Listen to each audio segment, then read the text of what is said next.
the 1600s and the 1700s, the British Empire had established 13 new colonies in North America. While the 13 colonies were largely self-sufficient, there was an expansion of credit and banking in Europe. In other words, a lot more money was being lent out. And that, of course, meant there was a lot of dubious financial innovation. By 1772, many wealthy investors had lost so much money in their investments that they stopped trusting financial institutions. And this caused a financial crisis, a panic in Europe. People started pulling all of their money out of the bank. Now, along came Abraham van Ketwich. He's an Amsterdam businessman who came up with an idea to help reestablish trust in the system for investors. He allowed small investors to invest in a collection of businesses that were held together in something called a trust. So rather than sinking all of your money into one business, your money could be divvied up so there were little bits invested in multiple businesses. Now, by diversifying like that, your risk of losing everything is greatly reduced. Abe's trust was called, well, I'm not going to try to pronounce that word, and basically it means unity and strength. Now, why am I telling you all this? Because Abe's trust was what would later be called a mutual fund. Start the clock.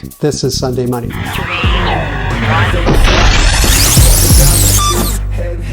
So what is a mutual fund? It's simply a collection of investments that investors can buy shares of. Let's say you have $100,000 to invest. Now you could go find some interesting companies to buy stocks in. And maybe you like Apple or Google or Microsoft, or how about Nvidia? And maybe for fun you try picking out some others that just kind of sound interesting, like maybe Campbell Soup or Hasbro. Now these stocks could all do great, or they all could do bad. Or maybe some do great and some do bad. But what if you could just buy shares of all of them? I mean, how about if you could buy shares of the 500 best performing stocks in the stock market? Well, you can. It's called an S&P 500 index fund, and that's an example of a mutual fund. Now, there's lots of other mutual funds out there. There's funds that track businesses with really high value stocks. Those are called large cap. There's funds that invest in real estate. Those are called REITs. There's funds that track raw materials like grain, beef, and oil, called commodities. Even funds that track government bonds, called treasury bond ETFs. The good news is that by purchasing mutual funds, you have a much lower risk of losing all your money. But of course, there's always a trade-off. Lower risk means lower reward. But in general, mutual funds are a really nice investment that's great for new investors and long-time investors. Now, we'll go more into buying mutual funds on our deep dive, but for now, look for information about how a mutual fund performs over time. For example, the S&P 500 assumed its current size and name in 1957.